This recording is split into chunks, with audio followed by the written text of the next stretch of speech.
你下船，那个好地方有。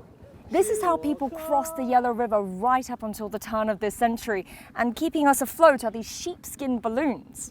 Now, we're in Ningxia. It's one of China's smallest provinces, but what it lacks in land area, it more than makes up for with these dramatic landscapes. Cutting vertically across the region is the Yellow River winding its way to sea. Beyond its banks, on one side, lush plains, on the other, vast deserts.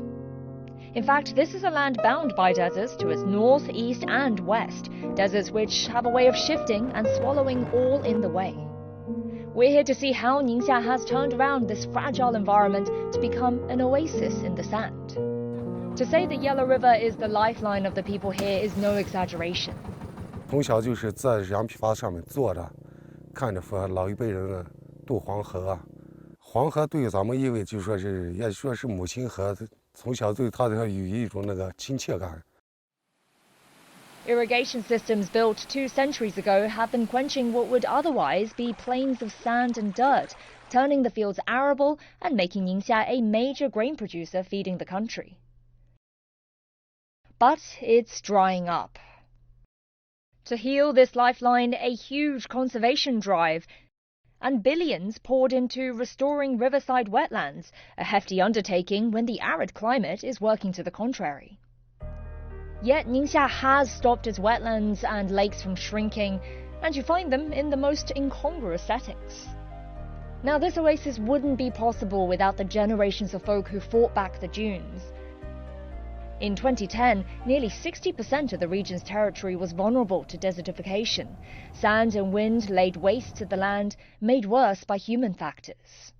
For people like myself who live in cities, going green feels more of a lifestyle. But you realize being here that for people whose very survival depends on this land, then it's a necessity. Just ask Tang Ximing, a man who devoted the better half of his life to overcoming the sand. 你像以前呢，一刮痧以后呢，到处是沙子。第二天早上起来，有些沙子把那个煤都给封了，都人都出不来了。我说呀，这个地方太可怕了，这个沙尘暴一刮，这就不适合人类居住啊。In the 50s, a new project spurred action. Connecting the far-flung frontiers of China, the Baotou to Lanzhou Railway was vital. 60 kilometers of it ran right through the Tengger Desert. When wind blew, tracks vanished.